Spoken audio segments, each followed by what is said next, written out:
നാളെ ക്രിസ്മസ് ആണ്. അതായത് ഗ്ലോബലായിട്ട് ലോകം മുഴുവനും ക്രിസ്തുമസ് ആഘോഷിക്കുകയാണ്. ഇന്ത്യയിലും ആഘോഷം നടക്കുന്നപ്പോൾ ഞാൻ ഈ താമസിക്കുന്ന സിറ്റിയിലും വലിയ ആഘോഷമാണ് നടക്കുന്നത്. ഇതുമായിട്ട് ബന്ധപ്പെട്ട് ഒരു പോപ്പുലറായിട്ടുള്ള ഗ്ലോബലി ഏറ്റവും കൂടുതൽ ആൾക്കാർ പാടുന്ന ഒരു ക്രിസ്മസ് സോങ് ഉണ്ട്, ജോയ് ടു ദ വേൾഡ്. നിങ്ങൾ കേട്ട്, joy to the world, the king is come, let us receive the king. Basically ഇതിൻ്റെ ചരിത്രം നിങ്ങൾക്കറിയാം. ഇതൊരു ക്രിസ്മസ് സോങ്ങേ അല്ല, ക്രിസ്മസ് ഗാനമേ അല്ല. പക്ഷെ ഗ്ലോബലായിട്ട് ഏറ്റവും പോപ്പുലറൈസ് ചെയ്ത ഒരു സോങ് ആയിട്ട്, ക്രിസ്മസ് സോങ് ആയിട്ട് ഇത് മാറി. എനിക്കറിയത്തില്ല, നിങ്ങൾക്ക് എല്ലാവർക്കും ഇത് ചരിത്രം അറിയാവുന്ന രസകരമായ ചരിത്രമാണ് ഇതിൻ്റെ. അതായത് 16-ാം നൂറ്റാണ്ടിൻ്റെ 17-ാം നൂറ്റാണ്ടിൻ്റെ അവസാന കാലങ്ങൾ, 16 കഴിയുമ്പോൾ 17-ാം നൂറ്റാണ്ട് തുടങ്ങുന്ന സമയത്ത് ഐസക് വാട്ട്സ് എന്ന് പറയുന്ന ഒരു പ്രൊട്ടസ്റ്റന്റ് പ്രീച്ചർ, അദ്ദേഹം ഈ പാട്ടുകളൊക്കെ, ക്രിസ്ത്യൻ പാട്ടുകളൊക്കെ എഴുതുന്ന ഒരു ഇവാഞ്ചലിസ്റ്റ് ആയിരുന്നു, ബ്രിട്ടീഷ് ആംഗ്ലിക്കൻ ചർച്ചിൻ്റെ. ഇദ്ദേഹം പല പാട്ടുകൾ, അതിലൊരു പാട്ടാണ് ഇത്. ഇദ്ദേഹം UK സൗത്ത് ആംപ്ടണിലാണ് ജനിച്ച് ജീവിച്ച് വളർന്നത്. ഇത് ലോകത്ത് പലയിടത്തും ഇദ്ദേഹം ട്രാവൽ ചെയ്തിട്ടുണ്ട് സുവിശേഷവുമായിട്ട്. അപ്പോൾ ഇദ്ദേഹം ഇത് എഴുതിയിരിക്കുന്നത്, ഇതിന് ക്രിസ്തുമസുമായിട്ട് യാതൊരു ബന്ധവുമില്ല. ഇത് ഇസ്ലാംസ് 98 അതിനെ എടുത്തിട്ടാണ് ഈ സോങ് എഴുതിയിരിക്കുന്നത്. ഇത് ക്രിസ്തുവിൻ്റെ 2ാം വരവാണ് ഈ സോങ്ങിനകത്ത് പറയുന്നത്. അത് ക്രിസ്തുമസുമായിട്ട് യാതൊരു ബന്ധവുമില്ല ഇത്. അപ്പം അന്നത്തെ ഒരു സംഭവമുണ്ട്, ഈ പറയുന്ന പ്രൊട്ടസ്റ്റൻ്റ് നേരത്തെയുള്ള ഈ പെഗൻ ആ ഒരു അതുമായിട്ട് വിശ്വസിക്കത്തില്ല. അപ്പം അതിൻ്റെ പേരിൽ ക്രൈസ്റ്റിൻ്റെ 2ാമത്തെ വരവിനെയാണ് ഇതിൻ്റെ അകത്ത് മുഴുവനും എഴുതിയത്. പക്ഷേ ഇത് റീഫ്രേസ് ചെയ്തു. ആരാ ഫ്രേസ് ചെയ്തപ്പോൾ ആയിട്ട് മാറ്റി എഴുതി, അദ്ദേഹം തന്നെയാണ് മാറ്റി എഴുതിയേക്കുന്നത്. അപ്പം അതിൻ്റെ അത് ഹെവൻ ആൻഡ് നേച്ചർ സിങ് എന്നൊരു വാക്കുണ്ട്. അപ്പം സ്വർഗവും ഭൂമിയും ഉല്ലസിക്കുന്നു. ഈ 98 ഈ ചാപ്റ്റർ സങ്കീർത്തനത്തിനകത്ത് പറയുന്നുണ്ട്, ഈ ക്രിസ്തുവിൻ്റെ 2ാമത്തെ വരവ്, ആ സമയത്ത് കടൽ ഇരമ്പും, ഭൂമി ആർത്തുല്ലസിക്കും, അതായത് ഭൂമി പിളരും. അപ്പം ഇതിനകത്ത് ഉദ്ദേശിക്കുന്നത്, ഇത് ക്രിസ്തുവിൻ്റെ 2ാം വരവോടുകൂടി ഇത് ഉണ്ടാകുന്ന, നേച്ചറിനുണ്ടാകുന്ന മാറ്റമാണ് ഇത് പറയുന്നത്. അതായത് ഹെവൻ ആൻഡ് നേച്ചർ സിങ്, അവർ രണ്ടും കൂടെ ചേർന്ന് പാടും ക്രിസ്തുവിൻ്റെ 2ാമത്തെ വരവ്. He rain the world. അടുത്ത വാക്ക് നിങ്ങളെടുത്ത് നോക്കുകയാണെങ്കിൽ, അതിൻ്റെ വേർഡ്സ് അറിയുകയാണെങ്കിൽ നോക്കിയാൽ മതി. അതായത് ഈ ലോകം മുഴുവനും ഭരിക്കും. ഇതാണ് പിന്നെ അടുത്ത് ഈ സങ്കീർത്തനത്തിൽ ഇതിനകത്ത് പറയുന്നത്. അപ്പോൾ ഇതിൻ്റെ ചരിത്രം നോക്കാം. ഇതെങ്ങനെയാണ് ക്രിസ്തുവിൻ്റെ 2ാം വരവ് എന്ന് പറയുന്ന ഈ സംഭവത്തെ ഉദ്ധരിച്ച് എഴുതിയ ഐസക് വാട്ട്, ഇതെങ്ങനെയാണ് ക്രിസ്തുമസ് സോങ് ആകുന്നത്? രസകരമായ ചരിത്രമായിട്ടുള്ളത്. അപ്പോൾ ഇത് 18-ാം നൂറ്റാണ്ടിൽ ഇത് ആദ്യമായിട്ട് റീകമ്പോസ് ചെയ്തത് ട്യൂണായിട്ട് പള്ളികളിൽ പാടുവാൻ വേണ്ടി അത് ചെയ്ത് മാൻഷൻ ലോവൽ എന്ന് പറയുന്ന ഒരു മ്യൂസിക് കമ്പോസറാണ്. അതിനകത്ത് സഹായം കൊടുത്തത് ഫെഡറിക് ഹാൻഡൽ എന്ന് പറയുന്ന മറ്റൊരു മ്യൂസീഷ്യൻ. ഇവർ രണ്ടുപേരും കൂടെ ചേർന്നിട്ടാണ് ഇതിന് സോങ് ആയിട്ട് സംഭവം അങ്ങ് മാറ്റുന്നത്. അപ്പം ഇതിൻ്റെ വേർഡ്സും, കാരണം ജോയ് ടു ദ വേൾഡ്, അങ്ങനെ വേർഡ്സും എല്ലാം കൂടെ വന്നു കഴിഞ്ഞപ്പോഴത്തേക്ക് ഈ 18-ാം നൂറ്റാണ്ടിൽ അമേരിക്കയിലുള്ള ചർച്ചുകളിൽ, അതായത് പ്രൊട്ടസ്റ്റന്റ് ചർച്ചുകളിൽ ഇത് വർഷിപ്പ് സോങ് ആയിരുന്നു ബേസിക്കലി. അത് ആരാധന സമയത്ത്, ഞായറാഴ്ച ആരാധനകളിൽ പാടുന്ന പാട്ടായിരുന്നു ഇത്. പിന്നീട് മറ്റുള്ള ചർച്ചുകളിൽ ഇത് ക്രിസ്തുമസിന് പാടാൻ തുടങ്ങി. അങ്ങനെയാണ് 18-ാം നൂറ്റാണ്ടിലാണ് ഇത്, 18-ാം തൊട്ട് 19-ാം നൂറ്റാണ്ടിൻ്റെ ആ സമയത്താണ് ഇത് പോപ്പുലറൈസ് ചെയ്യുന്ന അമേരിക്കയിൽ. ഭയങ്കര പോപ്പുലറായി. കാരണം പള്ളികൾ പിന്നെ ക്രിസ്തുമസിന് ഈ പാട്ട് പാടാൻ തുടങ്ങി. പക്ഷെ ഇതിൻ്റെ ഗ്ലോബൽ പോപ്പുലാരിറ്റി എന്ന് പറയുന്നത് അപ്പോഴൊന്നുമല്ല ഉണ്ടാകുന്നത്. അതായത് 19-ാം നൂറ്റാണ്ടിൻ്റെ അവസാനവും ഇപ്പം 20-ാം നൂറ്റാണ്ട് അങ്ങോട്ട്, അതായത് 20, 21, 20-ാം നൂറ്റാണ്ട് അങ്ങോട്ട് പകുതിയായ സമയത്ത് അമേരിക്കയിൽ നടന്ന പല പല സിനിമകളിലും അവിടുത്തെ സീരിയൽസിലും അവിടുത്തെ നാടകങ്ങളിലും തിയേറ്ററിലും ഒക്കെ ഈ പാട്ട് ജോയ് ടു ദ വേൾഡ് സംഭവമായിട്ട് മാറി.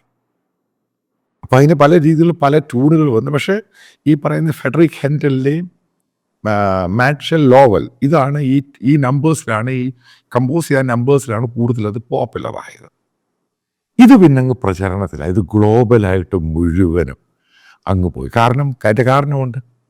അമേരിക്കയിലെ ഫേമസ് ആയിട്ടുള്ള സിംഗേഴ്സ് അവർ പാട്ട് ഒരു കോൺസേർട്ടിന് പാടുമ്പം ആദ്യം പാടുന്നത് ഈ പാട്ടാണ്.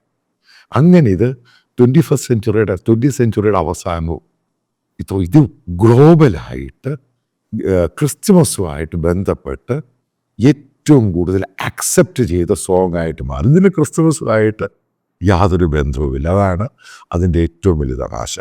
അപ്പം ഞാൻ നേരത്തെ ഒരു വീഡിയോക്കകത്ത് ചെയ്തിരുന്നു, ഈ ക്രിസ്മസ് അപ്പൂപ്പൻ, അതായത് സാന്റാക്ലോസ്, നിക്ക് എന്ന് പറയുന്ന 4th സെഞ്ചുറിയിലെ ബിഷപ്പ് നിക്കോളാസ്. അപ്പം പലരും അതിൻ്റെ ചോദിച്ചു, ഇയാൾക്ക് എന്തുവാണ് ക്രിസ്തുമസുമായിട്ട്? ഒരു ബന്ധവുമില്ല. ഈ പറയുന്ന നിക്കോളാസിന് ക്രിസ്തുമസുമായിട്ട് യാതൊരു ബന്ധവുമില്ല. പക്ഷേ നിക്കോളാസിൻ്റെ കഥ പറയുന്നത് ഈ ഗിഫ്റ്റ് കൊടുത്ത് പിടിക്കപ്പെടുന്നത്, അതായത് 4ാം സെഞ്ചുറിയുടെ അവസാനം ഡിസംബർ മാസത്തിൽ, നല്ല തണുപ്പുള്ള സമയത്താണ്. അപ്പം അയാൾ സെയിൻറ്റ് നിക്കോളാസ്, അയാളെ സെയിൻ്റായിട്ട് അംഗീകരിക്കുന്നത് അതിനുശേഷമാണ് ഈ ചാരിറ്റിയുടെ പിതാവായിട്ട്. കാരണം ഗിഫ്റ്റ് കൊടുക്കാൻ ആരും അറിയാതെ മകളുടെ കല്യാണത്തിന് വേണ്ടി. അപ്പം അങ്ങനെ ഡിസംബറിലായതുകൊണ്ട് ഈ ക്രിസ്തുമസ് സാന്റാക്ലോസിന് ഇതേപോലെ ഗിഫ്റ്റ് കൊടുക്കുക, ചാരിറ്റിയുടെ ഫാദർ എന്നാണ് ബേസിക്കലി ഈ സാന്റാക്ലോസിനെ അറിയപ്പെടുന്നത്, ഗിഫ്റ്റും ഒക്കെ ആയിട്ട്. ഇപ്പം ഞാൻ ഈ പറഞ്ഞ പിടികിട്ടില്ല എന്തുവാണ് ഏറ്റവും പോപ്പുലർ സോങ്. അതിന് ക്രിസ്തുമസുമായിട്ട് ബന്ധമില്ല. സാന്റാക്ലോസ്, അതിനും ക്രിസ്തുമസുമായിട്ട് ബന്ധമില്ല. ഇതൊക്കെ ഓരോ സമയത്ത് ഇങ്ങനെ മാറി മറിഞ്ഞ് വന്ന് അതിൻ്റെ വേർഡ്സും ഒക്കെ എടുത്ത് പല രീതിയിലായി പലരും അത് കമ്പോസ് ചെയ്ത് ഒരു സന്ദർഭത്തിൽ ഫിലിമിലും മൂവീസിലും ഈ പാട്ടുകളും ഇതേപോലെ ഇതേപോലെ കഥാപാത്രങ്ങൾ ഫേമസ് ആയി കഴിഞ്ഞു. ഇതെല്ലാം കൂടെ ഗ്ലോബലായിട്ടുള്ള ഒരു സെലിബ്രേഷൻ്റെ ഭാഗമായിട്ട് ക്രിസ്തുമസ് ഡിസംബറിലാണ് നടക്കുന്നത്. അതിൻ്റെ ഭാഗമായിട്ട് കടന്നു വന്ന കഥാപാത്രങ്ങൾ. ഇനി അടുത്തത് നിങ്ങൾക്കറിയാവുന്ന ചോദ്യമാണ്, എന്താണ് ഈ ക്രിസ്മസ് കരോൾ? അതായത് നമ്മുടെ ടി വിയിലൊക്കെ കാണുന്ന ക്രിസ്മസ് കുറെ പള്ളികളിലൊക്കെ വലിയ പാട്ടും പ്രശ്നമൊക്കെയാണ്. ക്രിസ്മസ് കരോൾസ് പല ഞാൻ സ്കൂളിലൊക്കെ പഠിച്ചുകൊണ്ടിരുന്നപ്പം നിർബന്ധിച്ച് അന്ന് 14 സെൻറ്റ് സ്റ്റീവ് ആ പള്ളിയുടെ ഈ ക്രിസ്മസ് സോങ് കരോൾ ഫെസ്റ്റിവലൊക്കെ ഉണ്ടായിരുന്നു പണ്ട്, ഡോക്ടർ ജോണിൻ്റെ ആശുപത്രിയുമായിട്ട് ബന്ധപ്പെട്ട്. അപ്പോൾ അതൊക്കെ പഠിപ്പിച്ചിരുന്നത് ഫാദർ ജോഷുവ ജോൺ എന്ന് പറഞ്ഞൊരു അച്ഛന്. പിന്നീട് അദ്ദേഹം അവിടുന്ന് മാറി. കാരണം അദ്ദേഹം ഓർത്തഡോക്സ് സഭയിൽ ആദ്യമായിട്ട് ഈ കുർബാന റെക്കോർഡ് ചെയ്യുന്നത്. കാരണം അദ്ദേഹത്തിന് നല്ല ശബ്ദമായിരുന്നു, നല്ലൊരു സിംഗർ കൂടിയായിരുന്നു. പുള്ളിയുടെ നേതൃത്വത്തിലാണ് ഈ ഞങ്ങളെ ക്രിസ്മസ് സോങ് ഒക്കെ പഠിപ്പിച്ചത്. അപ്പം എനിക്ക് തോന്നുന്നു രണ്ട് കഥാപാത്രങ്ങൾ എനിക്കറിയാം. ഞാൻ സ്കൂളിലൊക്കെ പഠിച്ചപ്പോഴാണ് ഇത് പോയത്. കാരണം ഇത് ഒത്തിരി പേര് വേണം, അതിൻ്റെ തന്നെ കൂടെ പിടിച്ചു നിർത്തിയാൽ എനിക്ക് പാട്ട് പാടാനൊന്നും അറിയത്തൊന്നുമില്ല. അപ്പം അങ്ങനെയാണ് ഈ സംഭവം. അപ്പം ഇതിൻ്റെ ചരിത്രമുണ്ട് ക്രിസ്മസ് കരോളിൻ്റെ. അതായത് 4ാമത്തെ സെഞ്ചുറിയിൽ പെഗൻ വിശ്വാസവുമായിട്ട് ബന്ധപ്പെട്ട് അവിടെ ഒരു ചർച്ചുകളിൽ പാടുന്ന ഒരു പാട്ടായിരുന്നു ആളുകൾ ഈ ക്രിസ്മസ് കാരൽ എന്ന് പറയുന്നത്. അതാണ് ഇതിൻ്റെ ആദ്യകാലത്തെ വിശ്വാസം എന്ന് പറയാം. പിന്നീട് ഇത് പോർച്ചുഗീസിലോട്ട് പോയി, മറ്റുള്ള സ്ഥലങ്ങളിലോട്ട് പോയി. പിന്നെ 7ാമത്തെ 8ാമത്തെ സെഞ്ചുറികളിൽ ഇത് ഇംഗ്ലണ്ടിലോട്ടൊക്കെ കയറി വരികയാണ്. പിന്നീട് ഈ പോർച്ചുഗീസുകാരാണ് ഈ സംഭവം നമ്മൾ ആലോചിക്കാൻ വലിയ ഇൻട്രസ്റ്റിംഗ് പാട്ടാണ് അത്. ഈ പോർച്ചുഗീസുകാരാണ് വീടുകളിലൊക്കെ രാത്രി കാലങ്ങളിലൊക്കെ പോയിട്ട് ഈ ഡോർ ടു ഡോർ വീടുകളിൽ വന്നിട്ട് അവർ ക്രിസ്മസ് ഈ പാട്ടും ജനങ്ങളെയൊക്കെ രാത്രിയിൽ വിളിച്ചുകൊണ്ടിരുത്തി പാടുന്ന സംഭവം. അതായത് നമ്മുടെ നാട്ടിലൊക്കെ നടക്കുന്ന, ഞാനൊക്കെ കോളേജിലൊക്കെ പഠിച്ചുകൊണ്ടിരുന്നപ്പോൾ ഉണ്ടായി, സ്കൂളിലൊക്കെ പഠിച്ച് ഞങ്ങൾ ക്രിസ്മസ് കരോൾ പള്ളികളും ക്ലബ്ബുകളും എന്നൊക്കെ സംഭവം. തുടങ്ങുന്നത് ബേസിക് 4ാമത്തെ സെഞ്ചുറിയിലാണ്. ഇത് പോപ്പുലറൈസ് ചെയ്യുന്ന പോർച്ചുഗീസുകാർ ഗ്ലോബലായിട്ട്. അതാണ് ബേസിക്കലി ഈ കാരൽ. അതായത് നമ്മൾ ഈ വീടുകളിലൊക്കെ പോയി പാടുന്നത്, പള്ളികളിൽ പാടുന്ന കാരൽ സംഘമല്ല ഞാൻ പറയും, വീടുകളിലൊക്കെ കൈയൊക്കെ അടിച്ച് ഉള്ള കാരൽ സംഘം എന്ന് പറയുന്ന സംഭവം കൊണ്ടുവന്ന് പോപ്പുലറൈസ് ചെയ്യുന്ന പോർച്ചുഗീസുകാരാണ്. പിന്നീട് ഞാനപ്പോൾ ഇതിൻ്റെ ഒരു ചരിത്രം നോക്കി എങ്ങനെയാണിത് കേരളവുമായിട്ട് കേരളത്തിലെ ക്രിസ്ത്യൻ കമ്മ്യൂണിറ്റിക്ക് ഇതിൻ്റെ ഈ ക്രിസ്മസ് കരോൾ, അതായത് അപ്പൂപ്പനും സ്റ്റാറും ഒക്കെ ആയിട്ട് വീടുകളിൽ അത് ഉണ്ടായ സംഭവം ഈ ബ്രിട്ടീഷുകാരും പോർച്ചുഗീസുകാരും ഇവിടെ തുടങ്ങി പണ്ട് സമയത്ത് ക്രിസ്മസ് സമയത്ത് ഇത് ചെയ്യുമായിരുന്നു. ഇത് ചെയ്യുന്നതിൻ്റെ കാര്യം ഇവിടെ ക്രിസ്ത്യാനികളുണ്ടായതുകൊണ്ട് ചെയ്യുന്ന ഒരു സംഭവമല്ല ഇത്. അപ്പോൾ ഇവിടെ കുറച്ച് ക്രിസ്ത്യൻ വിശ്വാസികളുണ്ട്. അപ്പോൾ ആ വിശ്വാസികൾ ഇവിടെ താമസിക്കുന്ന ഹിന്ദുക്കളുണ്ട്, ഇവിടെ കേരളത്തിൽ മുസ്ലിങ്ങളുണ്ട്.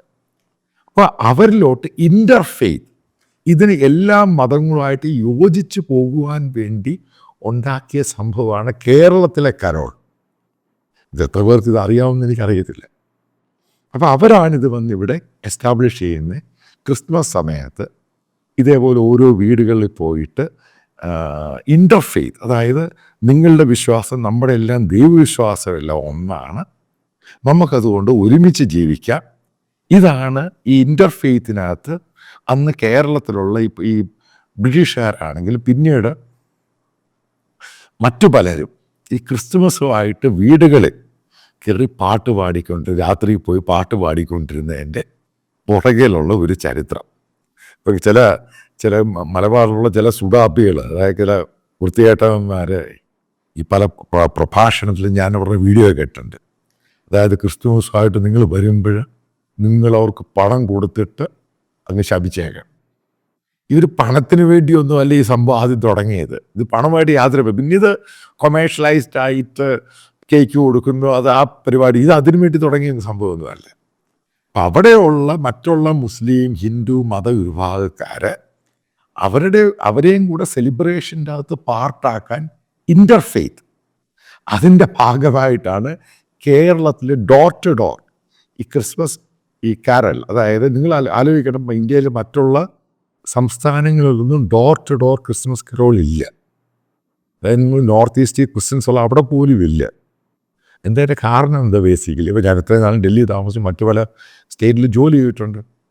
പക്ഷെ അവിടെ ഒന്നും ഇത് കാണാതെ എന്തുകൊണ്ടാണ് കേരളത്തിൽ കാണുന്നത്? കാരണം കേരളത്തിൽ എല്ലാവരും, കാരണം എല്ലാ കമ്മ്യൂണിറ്റിയും ഉണ്ട്, അവരെ ഒരുമിച്ച് കൊണ്ടുപോകാൻ വേണ്ടിയാണ് ഈ door to door Christmas carol എന്ന് പറയുന്ന സംഭവം കേരളത്തിൽ തുടങ്ങിയത്. കാരണം എത്രയോ നൂറ്റാണ്ടുകൾക്ക് മുമ്പ് ഇതതിൻ്റെ ഭാഗം, അല്ലാതെ അതിൻ്റെ അത് പണം വാങ്ങാൻ. പിന്നെ അടുത്ത് കൊമേഴ്ഷ്യലൈസേഷൻ പരിപാടിയും ഒക്കെ വന്നു.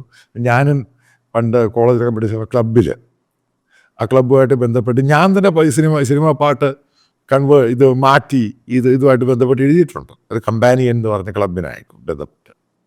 അപ്പം പിന്നീട് ഇപ്പം നമ്മൾ കേരളത്തിലോട്ട് നോക്കുകയാണെങ്കിൽ കേരളത്തിലെ ആദ്യത്തെ ഈ കരോൾ സോങ്, അതായത് വീടുകളിൽ പാടുന്ന പാട്ടുകൾ ഹിന്ദി സിനിമകളിലെ പാട്ടുകളായിരുന്നു പണ്ട്. അതായത് ഞാൻ ഈ സ്കൂളിലൊക്കെ പഠിക്കുന്ന സമയത്ത്. കാരണം അന്ന് ഈ മലയാള സിനിമ പാട്ടുകൾ അത്രമാത്രം പോപ്പുലറൈസ് ചെയ്ത് ഇത്, കാരണം 290 എടുത്തിട്ട് ബാക്കി വാക്കുകൾ യേശു ക്രിസ്തു എന്നൊക്കെ പറഞ്ഞൊക്കെ ചേർക്കുകയാണ്. ഇതാണ് ഇതിൻ്റെ പരിപാടി. വേദലഹേ.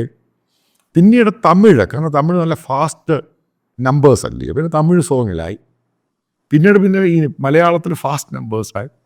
അപ്പോൾ അങ്ങനെ ഉണ്ടായ സംഭവം. അല്ലാതെ ഈ മലയാളത്തിന് ഈ പറയുന്ന പോലെ അത്ര വലിയ ചരിത്രമൊന്നുമില്ലേ, കാരണം ഇതിൻ്റെ മ്യൂസിക്കും ചരിത്രമായിട്ട്. കാരണം ഇത് ഫാസ്റ്റ് നമ്പറാണ് ക്രിസ്മസിൻ്റെ സോങ് എന്ന് പറയുന്നത്. അപ്പം അതുകൊണ്ടും ആദ്യം ഹിന്ദിയിൽ നിന്ന് എടുത്ത് പിന്നെ തമിഴിൽ നിന്ന് എടുത്ത് പിന്നീടാണ് ഇത് മലയാളത്തിലോട്ട് സിനിമ, കാരണം എല്ലാ സിനിമാ പാട്ടുകളും അതേപോലെ കോപ്പി എടുത്തിട്ട് ആ ട്യൂൺ എടുത്തിട്ട് അടിച്ചങ്ങ് മാറ്റിയങ്ങ് എഴുതുക. ഇതാണ് സംഭവിച്ചുകൊണ്ടിരുന്നത്.